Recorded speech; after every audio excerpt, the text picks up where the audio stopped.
गाई जाउचंती आमे ताकू उद्धार करी आणुचु एवं जदि कौन से गाई बयस हो गला वृद्धा गोमाता अच्छी आमे तांकू आनी खाया पीवा दे सुरक्षित करी रखुचु देखो कहले भल कथा। अच्छा आमर आम देश रे सेंट्रल इंडिया रे सेते बळे दुर्भिक्ष पड़ितला विवेकानंद पचारले जे एबे आम देश रे दुर्भिक्ष पड़ी 6 लाख लोक ऊर्ध लोक मृत्युवरण कर सारे दुर्भिक्ष रे तुम संस्थाटा आप कौन कर गोरक्षक बिचारा ऑनेस्टली उत्तर देले जे नाई आज्ञा आम संस्था तापर किछि करू नै आमे केवल गाई मानक काम करू। विवेकानंद किभଳି उत्तर दउचंती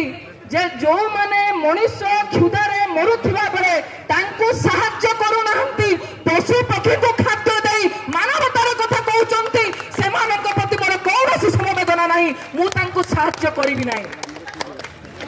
विवेकानंदଙ୍କର स्पष्ट मु पढ़िला बेले मने मने भाबुतली जा हो प्रभु